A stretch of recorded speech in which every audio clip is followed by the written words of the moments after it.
Assalamualaikum and good day. So, supposed to be si Johanna P. Rascal po ang magre-report nitong first part pero hindi niya muna re-report ngayon dahil sa valid reason. So, ako na po muna ang mag-explain ng part niya before I proceed sa assigned part ko. SDG 15, Life on Land. So, basically, itong goal na ito ay tungkol sa pagpro-protect, pagre-restore at pag-promote ng sustainable ng paggamit ng land ecosystems.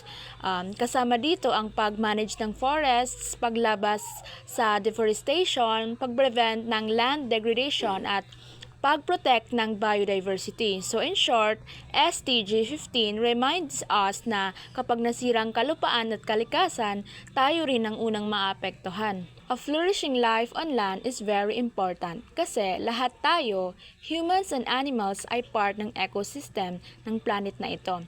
So, pero dahil sa activities ng tao gaya ng pagpuputol ng puno, pagkasira ng natural habitat at pagdegrade ng lupa, sobrang naapektuhan ng kalikasan. Kaya sinasabi ng SDG 15 na ang pag-protect ng environment is not just save nature, pero para sa survival din natin. SDG 15 targets. So, first is target 15.1, conserve and restore ecosystems. So, ang target na ito ay nagfo-focus sa pag-protect at pag-restore ng forests, rivers, wetlands, mountains, dry lands. So, gusto nito na gamitin natin ang mga ecosystems na ito in a sustainable way. So, target 15.2 and deforestation. So, dito naman, ang goal ay itigil ang walang habas na pagputol ng puno. So, kailangan mag-implement ng proper forest management at mag-restore ng degraded forest at magtanim pa ng mas maraming trees. So, target 15.3, stop desertification.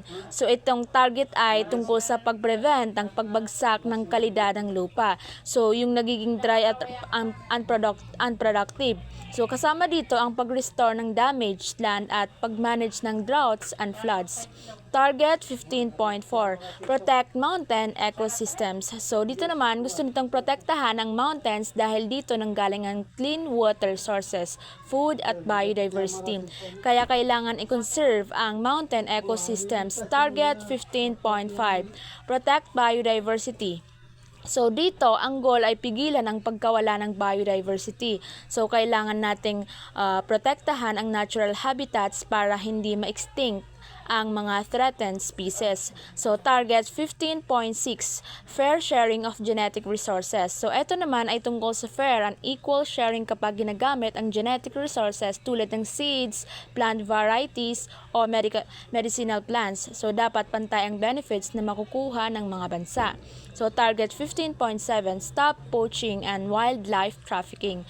So, target na ito ay para sa tapusin ang illegal hunting at pagbebenta ng protected animals and plants, both local and international efforts ang kailangan dito.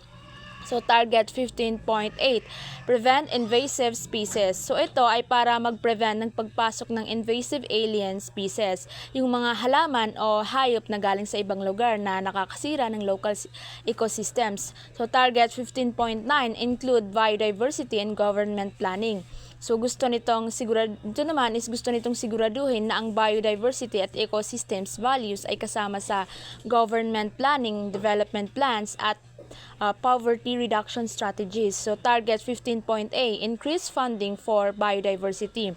So, target na ito ay tungkol sa pagtaas ng financial support para sa mga projects na nagpo-protect ng forests, ecosystems, at wildlife. Target 15.b, funding for sustainable forest management. So, more funding din ang kailangan para sa sustainable forest management, especially sa developing countries para mas ma-improve ang conservation at reforestation.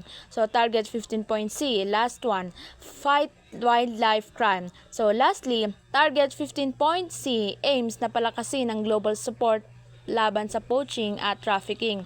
Kasama rin dito ang pagtulong sa local communities na magkaroon ng sustainable livelihood para hindi sila mapilitang sumali sa illegal wildlife trade. So that's all for Johanna's report part. Assalamualaikum, and again, hi, I am Asnaini Haji Jamil Sabdullah, continuing the discussion which is my part in our group report.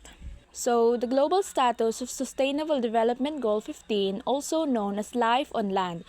Overall, the situation of SDG 15 is worrying because most of its key indicators are either getting worse or not improving fast enough. So, let me start with the key challenges. So, una, meron tayong biodiversity loss. Ayon sa global reports, around 1 million species of plants and animals ang nanganganib ma-extinct.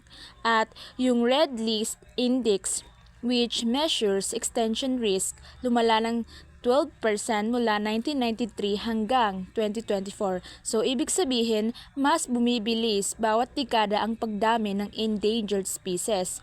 So, pangalawa naman is yung deforestation. So, from 2000 to 2020, the world lost nearly 100 million hectares of forest. So mostly dahil sa agricultural expansion.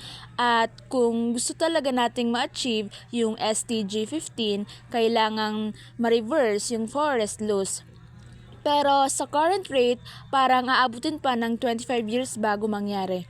So, pangatlo din is meron tayong land degradation. So, every year from 2015 to 2019, at least 1 million hectares ng productive land ang nasisira. So, naapektuhan nito ang food at water security ng 1.3 billion people. So, talagang malaking problema ito. And pang-apat naman is yung illegal wildlife trade.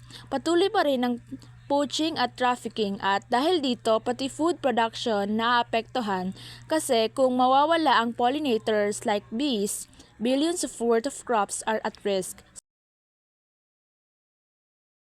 So overall, kung titingnan natin, talagang kailangan ng transformative changes para maabot ang SDG 15 by 2030. So, some of the key actions and programs naman na sumusuporta sa SDG 15. So, number 1, protected area development and management. So, ito naman is ito ang proseso ng pag-establish at pag-manage ng protected areas tulad ng national parks, wildlife, sanctuaries, at watershed reserves. So, ang goal nito ay maprotektahan ang important ecosystems at maiwasan ang deforestation at habitat destruction. So, pangalawa naman, or number 2 is protection and conservation of wildlife. So, ito naman ay focus sa pagprotekta sa mga endangered species. So, kabilang dito ang anti-poaching efforts, wildlife rescue, at pagpapatupad ng wildlife laws para mabawasan ang trafficking at illegal hunting. So, number 3 is Enhanced National Greening Program or ENGP. So, ito ang malakihang reforestation effort na naglalayong mag-rehabilitate ng degraded forests. So, kasama dito ang pagtatanim ng mga puno, mga forest restoration, at pagbibigay ng livelihood sa local communities. So, pang-apat naman is Philippine Biodiversity Strategy and Action Plan or PBSAP. So, ito naman ang main National Biodiversity Roadmap ng Pilipinas. So, ito is nakafocus sa conservation, sustainable use ng biodiversity at pag-integrate ng nature protection sa national development plans. So, may mga specific strategies ito para protektahan ng wildlife, forests, at ecosystems. At ito ang isa sa pinaka-importanting ambag ng bansa sa SDG 15. So lastly po, na i-explain ko is yung connection ng fragility ng isang bansa sa challenges ng SDG 15. So number 1 is conflict and instability. So kapag may conflict, nagiging exposed ang forests at natural areas sa illegal activities like logging or land grabbing kasi nababawasan ang security at enforcement. So after conflict, mas nagiging accessible ang dating controlled areas kaya mas tumataas ang forest loss. So, number 2 is weak institutions. So, fragile states, kulang ang capacity ng government para bantayan ang natural resources.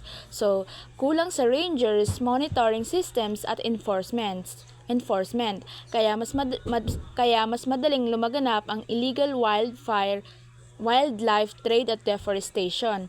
So, pangatlo naman is economic vulnerability. So, kapag mahirap ang ekonomiya, mas umaasa ang community sa short-term exploitation ng natural resources tulad ng pagputol ng mga puno or illegal mining para mabuhay. So, dahil dito, mas lumala ang land degradation. So, number 4 is increased vulnerability to environmental damage. So, dito, mas mabilis maapektuhan ang fragile societies ng environmental problems tulad ng soil erosion, biodiversity loss, at water scarcity.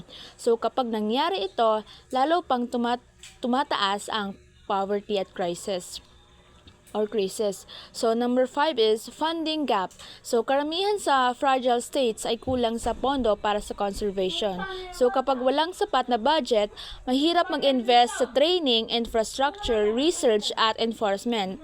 Kaya patuloy na nasisira ang environment. So, that's all for our discussions for SDG 15.